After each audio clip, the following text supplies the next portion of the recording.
Obrigado porque conversamos uns com os outros.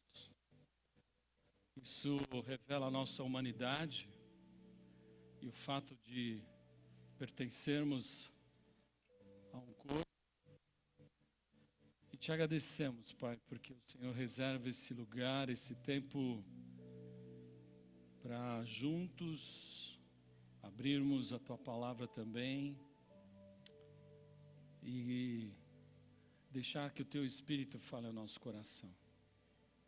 Ó Pai, dependemos de Ti e queremos declarar assim que dependemos do Teu Espírito para compreender as Tuas verdades. Dependemos do Teu Espírito para colocar em prática a Tua verdade. Nós dependemos de Ti, Pai. E assim queremos nos colocar diante do Senhor neste momento, declarando a nossa dependência, declarando que não temos um outro Deus, nem nos céus e nem na terra, a não ser este Deus que se revelou em Jesus. Esse Deus que é luz, que não há nele trevas nenhuma. Esse Deus que é Criador dos céus e da terra. Assim te louvamos, em nome do Senhor Jesus, amém. Pode sentar, irmãos, amigos. Eu gostaria de convidá-los a abrir a sua Bíblia em Filipenses capítulo 3, versículo 13 e 14.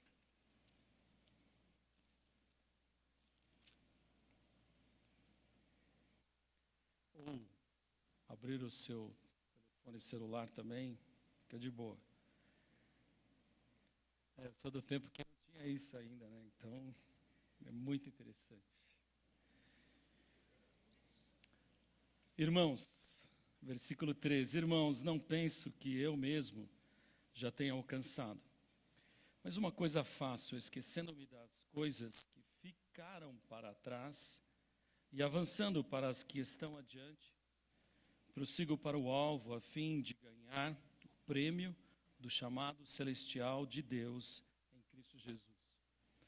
Paulo, se você nunca teve o prazer e a honra de ler este livro, que são 4 capítulos, então você lê muito rápido, mas ele tem muitas verdades que para nós bate no nosso coração, na nossa consciência e na nossa vida. E é interessante percebermos que aqui ele aborda sobre algo que eu tenho muita dificuldade, e para mim é uma dificuldade imensa, é a questão da memória. O pessoal que trabalha mais comigo sabe que eu tenho um problema muito grande com nome. Para eu esquecer nome é muito fácil, inclusive para fazer confusão de nome. Hoje em dia, antigamente a gente tinha aquela cadernetinha de números, né? A gente até decorava os números. Hoje em dia a gente nem precisa decorar. E se alguém pergunta qual o número do telefone da sua esposa? Eu não sei. Hoje em dia é meio engraçado porque é difícil alguém, não sei se você é desse tipo, mas é difícil encontrar alguém que faça conta de cabeça. 9 fora, cai 1, aquele negócio todo, babá. A gente perde a prática e a gente perde esse raciocínio justamente por não praticarmos. Agora, tem coisas que eu gostaria de lembrar, mas não lembro, e tem coisas que eu gostaria de esquecer, mas eu não esqueço. Principalmente quando eu sou ofendido. É muito interessante quando você, não sei se você compartilha da mesma experiência que eu, mas se você é ofendido por alguém, quando você vê aquela pessoa, você não lembra, você não vê ela, você vê a ofensa que ela lhe causou. Você vê a dívida do qual ela tem para com você. E é interessante como a nossa memória, a nossa inteligência funciona. E eu creio que Paulo, e se nós formos ver aqui, Paulo não está falando sobre isso. Quando nós lemos superficialmente, logo a gente é levado a pensar isso. Eu tenho que esquecer o quê? Eu tenho que lembrar do quê? Para que eu possa seguir avante. Agora, se você vê e percebe que esta igreja foi uma das primeiras das quais Paulo fundou, foi na sua segunda viagem, capítulo 16 de Atos, você vai ver que ali Paulo, ele se reúne com algumas pessoas ali na beira do rio, fora da igreja, e ali a primeira pessoa a se converter é Lídia e sua família. E aí tinha uma moça que fazia adivinhações, e no texto diz que essa moça era possuída por por espíritos que lhe davam esse poder de adivinhação. Mas o interessante é que essa moça ali perseguia Paulo e Silas por onde eles andavam, falando: esses homens são homens de Deus, que traz uma mensagem, ouçam a mensagem dele. E foi vários dias, até que Paulo não aguentou e falou, ele ficou muito irritado, não sei se ficou irritado, mas a impressão que dá na leitura ali é que ele não aguentava e falou: ó, espírito, sai dela. E o espírito saiu. O dono da escrava, vendo que a sua fonte de lucro tinha ido embora, fez um auê na cidade. E falou: esses judeus que vêm até aqui, Filipos era considerada uma colônia romana, ou seja, todos os que nasciam naquela cidade de Filipos também eram considerados cidadãos romanos. E aí ele recebe esses judeus que vêm viajando pelo mundo e chega até Filipos. E chegou até Filipos por quê? Porque quando eles estavam um pouco antes de chegar em Filipos, eles nem iam para Filipos. Deus falou ao coração de Paulo, falando: passa a Macedônia e nos ajude. E Paulo, atendendo a esta visão e a esta mensagem do Senhor, ele vai para Filipos. E anda em toda aquela região da Macedônia, da Europa hoje em dia. E ali ele prega, e ali, depois desse auê que este dono dessa escrava fez, o povo ficou numa revolta, prenderam Paulo e Silas, eles foram açoitados, ficaram presos e ficaram sob a custódia de um carcereiro. E à noite eles estavam cantando louvores a Deus e houve um terremoto que libertou os dois. O carcereiro ficou com o coração na mão, com medo, falou: ai, ai, ai, agora quem vai morrer sou eu. E Paulo falou: não faça isso, nós estamos aqui, vamos permanecer aqui. Essa experiência para o carcereiro foi muito marcante, tanto que depois os líderes soltaram Paulo e Silas, e o carcereiro se converteu, e não somente ele, como a família dele. Só que os líderes descobriram que Paulo, principalmente Paulo, era romano, cidadão romano. Pediu: ó, vocês saiam da cidade, não façam mais tumulto, por favor, vão de bonzinho. E Paulo e Silas permaneceram alguns dias ali, foram até a casa de Lídia, que estava orando por eles, e pregaram o evangelho. E esta igreja tinha uma proximidade afetiva muito grande por Paulo, tanto que tempos em tempos eles mandavam recursos, demonstravam o seu agradecimento através de recursos. Haja visto que essa cidade era rica, porque ficava perto de algumas minas de ouro.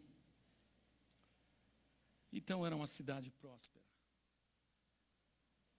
E Paulo, agora preso, ele está preso em Roma, e ele se põe a escrever esta carta. Por que ele se põe a escrever esta carta? Porque Epafrodito, que foi mandado para levar as ofertas para Paulo, porque Paulo ficou preso numa prisão domiciliar, e segundo os estudiosos, ficou mais de 2 anos ou 2 anos preso nesta prisão domiciliar. Ele precisava de sustento, e ali ele recebia pessoas. E esta igreja era uma igreja que era próxima com Paulo, mandou Epafrodito. E Epafrodito não só levou a oferta, mas também levou informações. Como é que estava a igreja? Como é que estava a irmã Lídia? Como é que estava o irmão carcereiro? E outros irmãos que haviam se convertidos. E Epafrodito colocou Paulo em dia com as informações. E uma das coisas que ele relatou foi o fato de que alguns judaizantes haviam entrado na igreja, falsos mestres. Se você voltar, se você tiver com a sua Bíblia aberta ou não, seu telefone, vê aí capítulo 3, versículo 2. Ele começa a desenvolver este assunto sobre ele fala, cuidado com os cães, cuidado com esses que praticam o mal, cuidado com a falsa circuncisão. Por aí a gente tem uma ideia que eram judaizantes que priorizavam todos aqueles rituais e os cerimoniais, e para isso isso era a garantia, era a confiança deles de que eles estavam alcançando a salvação.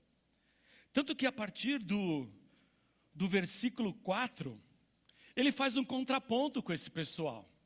Ele diz assim, olha, embora eu mesmo tivesse razões para ter tal confiança, confiança em quê? De que eu vou alcançar a Deus por aquilo que eu faço.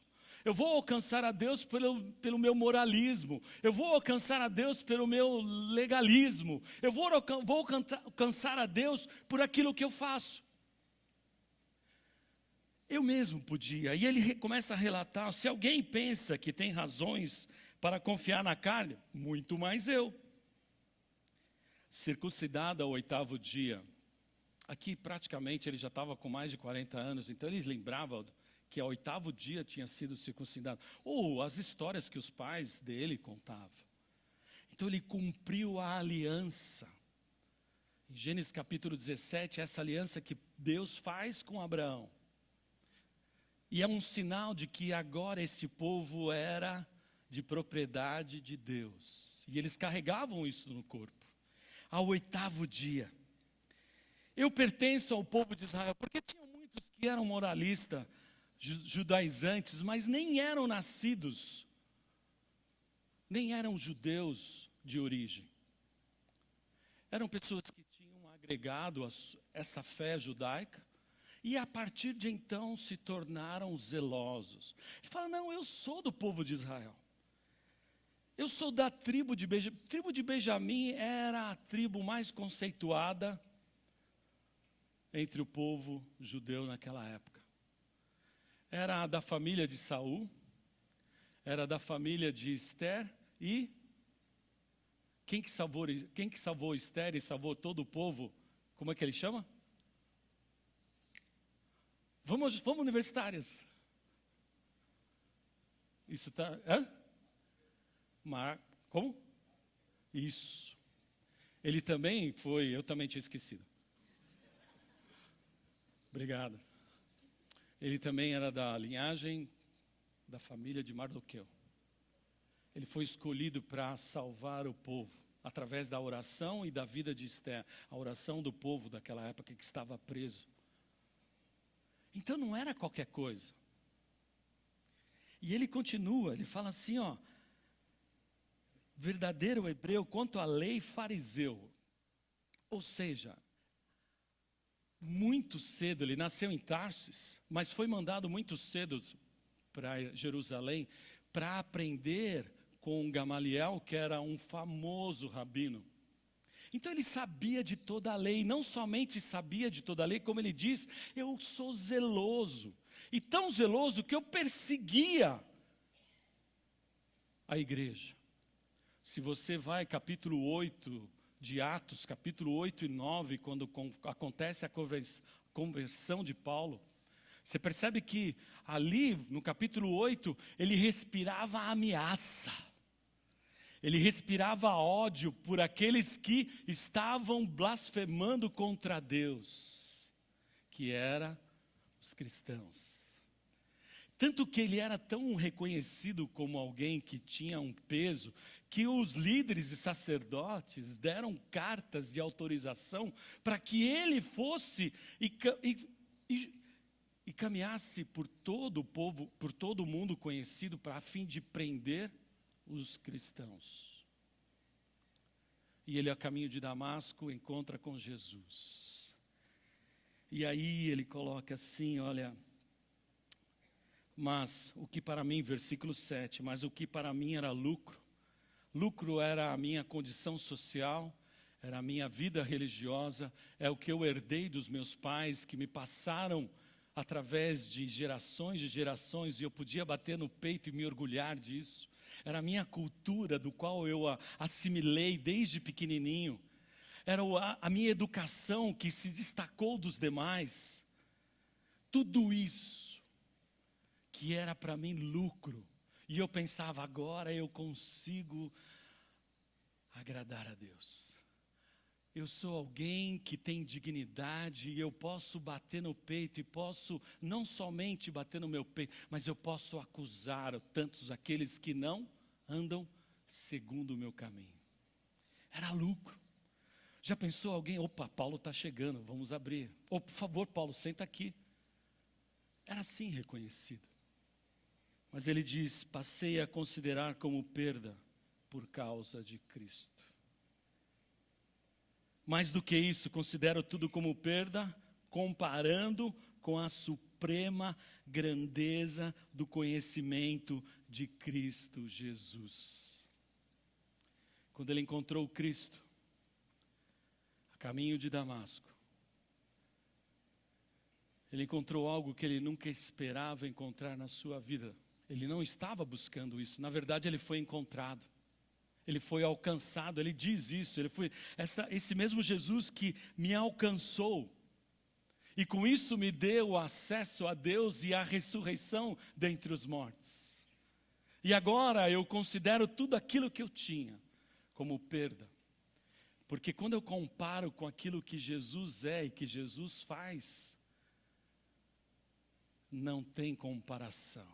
Agora eu tenho algo que é supremo, que é valioso. E algo que eu fui alcançado e agora eu quero alcançar.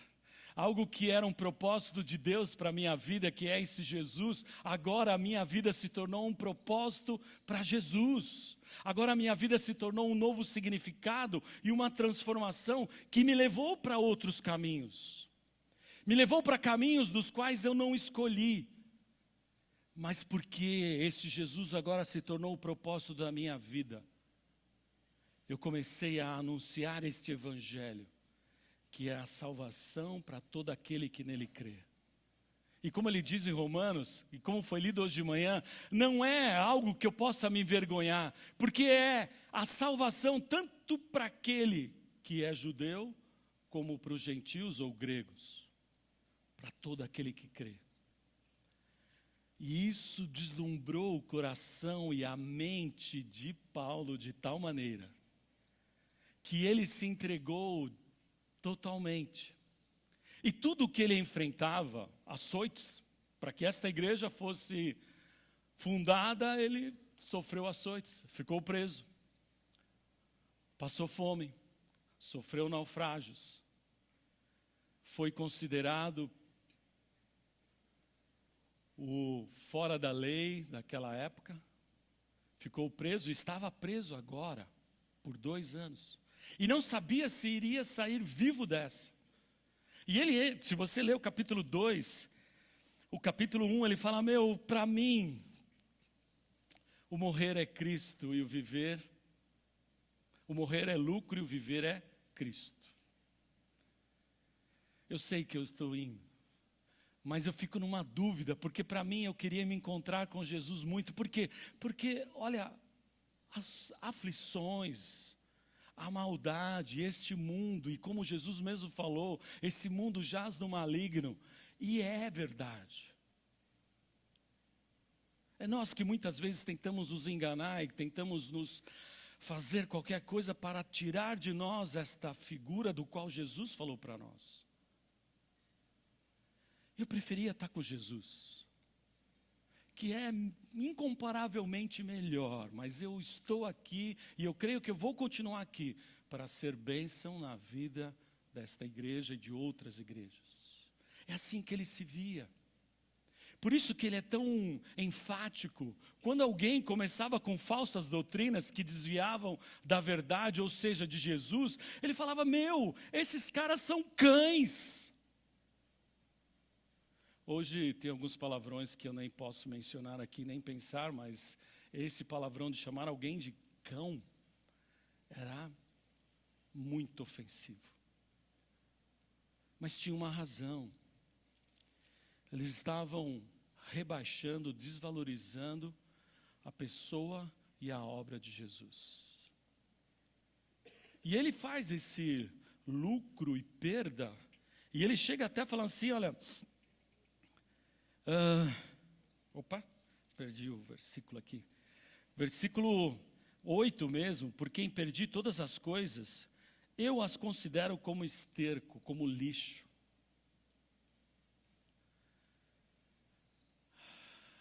É difícil e é profundo quando a gente se depara com isso e fala, por Cristo, tudo aquilo que me dava segurança eu considero como lixo. Não é o fato de você ser um intelectual, não é isso. Não é o fato de você estudar na universidade, o fato dele ter estudado ali com o rabino, não é isso. Mas era a confiança que tudo isso envolvia para ser recebido diante de Deus. Ou seja, para tomar o lugar de Deus. Ou seja, para ser o ídolo do seu coração. Assim como ele, nós temos os nossos ídolos. E muitas vezes nós nem percebemos. É a condição social, é a condição financeira, é o nosso emprego, né? Agora eu sou diretor, presidente, agora estou garantido. Não somente eu, mas o meu futuro. O problema de ter isso não é problema nenhum. E Deus fala para que, revela na sua palavra para nós, irmos em frente. Mas não deixe que isso tome lugar de Deus no seu coração. E nós, como seres humanos, temos uma tendência muito grande, como nós lemos em João capítulo 3, versículo 23, se eu não me engano, que diz que os homens amam mais as trevas do que a luz. E é verdade, como o pecado é gostoso, como é gostoso falar mal de alguém, né? A gente senta numa rodinha assim, porque é aquilo que nos atrai. Nós temos uma tendência para amar as trevas porque somos pecadores. E a nossa mentalidade, a nossa cabeça tem uma tranquilidade para colocar outros deuses no lugar daquele que deveria ocupar o trono central da nossa vontade, da nossa vida com Deus e Jesus. Temos uma facilidade muito grande. E muitas vezes até inconscientemente. Por isso que ele fala, esquece dessas coisas. Esquecendo-me das coisas que para trás fica. Ele usa uma figura de linguagem de um corredor. Eu não sei se você já teve a experiência de correr. Corredor nunca olha para trás e fica correndo, olhando para trás, porque ele vai perder o alvo. O seu foco não está em alcançar o alvo, mas está em ver quanto que ele já correu e assim por diante. E Deus fala, o nosso foco, aquilo que deve trazer a concentração da nossa vida, é Jesus. O quanto Jesus tem sido o foco da sua vida. E a gente descobre quando Jesus é foco ou não da nossa vida, quando nós passamos por tribulações. Paulo está preso.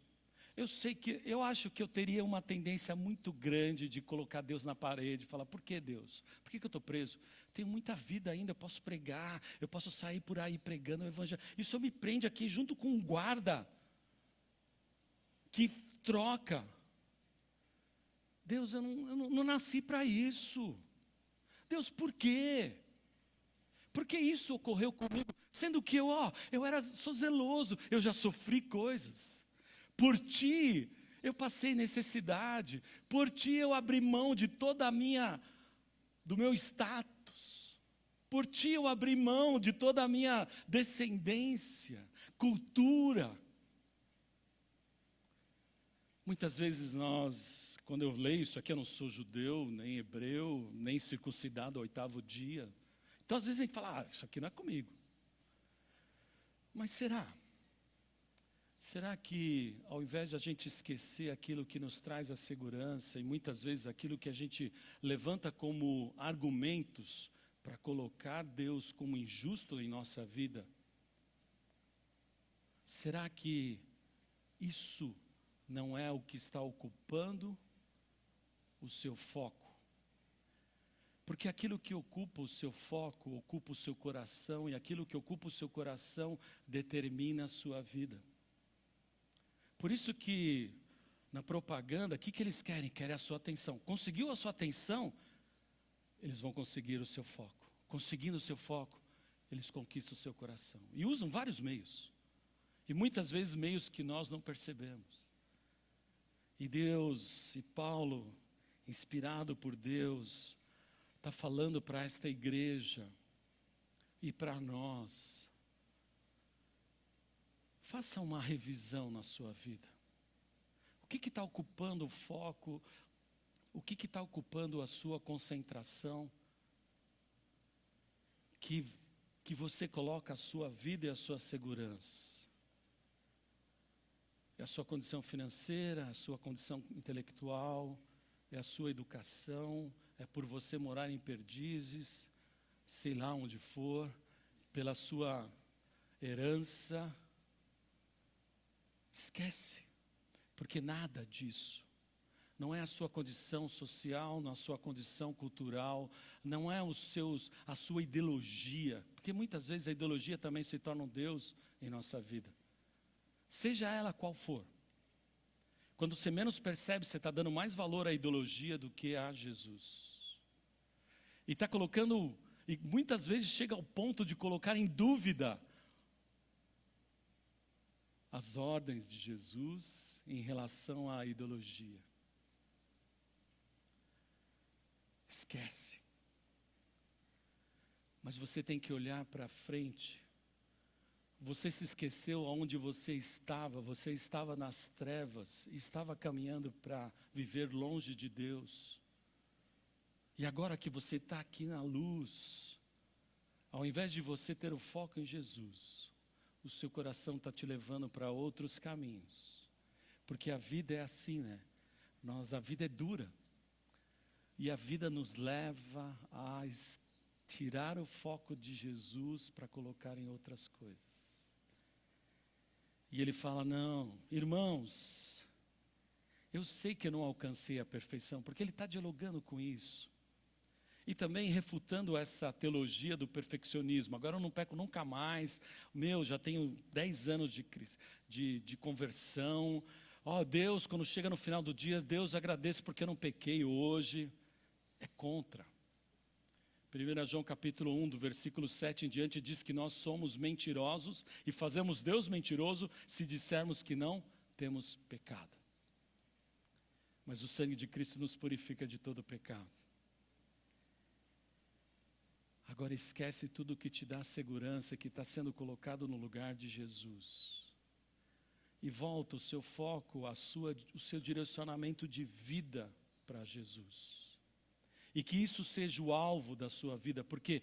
Porque esse alvo, do qual você conhece o seu poder, do qual você conhece o seu amor e o seu sofrimento, e você se identifica com ele. E na glória, quando ele voltar, aí sim, nós seremos transformados de maneira completa e plena, segundo esse Jesus.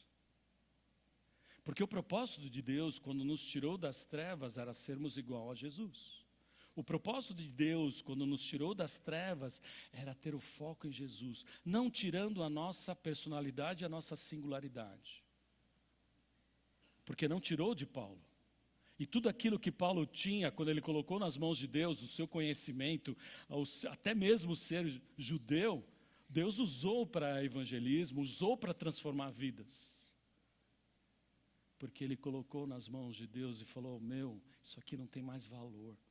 Mas em Deus tem valor. Porque vai lidar com a eternidade. E por isso que a nossa corrida aqui é olhando firmemente para o autor e consumador da nossa fé. Nos desembaraçando de todo o peso, de todo o pecado que tenazmente nos assedia. Corramos a carreira que Deus propôs para nós como filhos de Deus. E esse é um convite que eu creio que Deus sempre faz na sua palavra. Ele nunca nos refuta e fala, não, você caminhou um pouco, foi só uma semana, já faz mais de um mês que você não está comigo, ou mais de um ano, está fora, vou pegar outro. Não. É isso que Ele quer ouvir de nós. Como diz o salmista, sonda o meu coração, vê se há em mim algum caminho mau e me purifica.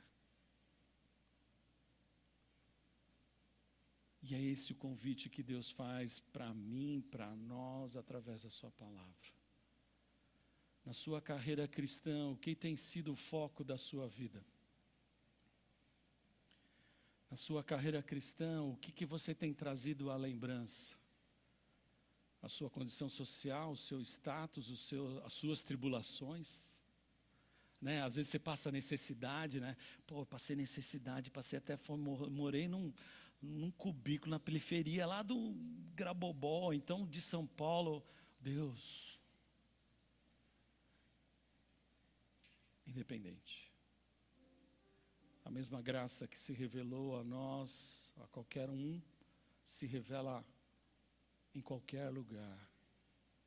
E esta graça que é Jesus, quer nos trazer perto de Deus, aonde nós temos a nossa alegria e a vida que vale a pena ser vivida. Mas tome cuidado para não se enganar, porque o mundo quer nos enganar. O diabo quer tirar o foco que você precisa ter em Jesus para colocar em outros lugares, e aí você vai começar a murmurar, a reclamar, a se achar um coitadinho,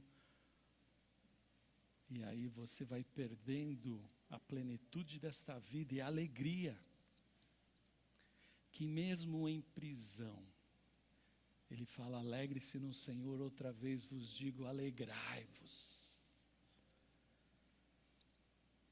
Alegre-se no Senhor, outra vez eu digo, vocês estão com Deus, e isso é a minha alegria perante Deus. E não é só para Paulo, é para mim, é para você, é para cada um de nós. Enquanto as pessoas responsáveis pela ceia vêm até aqui à frente, eu gostaria que você abaixasse sua cabeça e fizesse essa reflexão. Aonde está o seu coração? Aonde está o foco da sua vida? E assim vamos receber o pão e o cálice. E assim vamos comemorar a ceia do Senhor, que é a memória daquele que veio, abriu mão de ser Deus. E habitou entre nós e foi obediente até a morte, morte de cruz. Para que você e eu tivéssemos uma nova vida, um novo relacionamento com Deus e os seus pecados perdoados. Vamos assim.